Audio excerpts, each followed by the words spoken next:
Hello friends, good morning. तुमचं सगळ्यांचं स्वागत आहे new day new beginning mini ब्लॉगमध्ये. सो आता मस्तपैकी मी इडलीचं पीठ काल वाटून ठेवलं होतं. हे बघा, हे चांगलं फर्मेंट झालेलं आहे. आणि आता एकीकडे चहासुद्धा ठेवलेला आहे आणि इथे डोसा बनवून घेऊयात. Stay tune.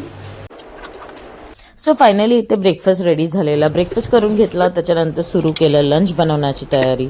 एकीकडे घेतली तुरीची डाळ, मुगाची डाळ मिक्स करून त्याच्यामध्ये ॲड केलं जिरं, हळद आणि व्यवस्थित असं कुकर लावून घेतला. त्याच्यानंतर एकीकडे भातसुद्धा रेडी करायला ठेवला. त्याच्यानंतर सुरू केलं भाजीची तयारी. तर हा व्हिडिओ आहे माझ्या लंचचा, जो मॉर्निंग टू आफ्टरनून रुटीनचा. तर फटाफट भाजीला फोडणीसुद्धा दिली. एकीकडे रेडी झालं होतं माझं वरण, एकीकडे वरण रेडी झालं होतं, भाजी टाकली होती आणि एकीकडे भातसुद्धा रेडी झाला होता. लंच करायला घेतलं, त्याच्यानंतर आवरायला घेतलं किचन आवरलं. त्यांना माझा फायनल लुक किचनचा दाखवणार आहे. मिनी ब्लॉग आवडला असेल तर नक्कीच फॉलो करा. Bye, take care.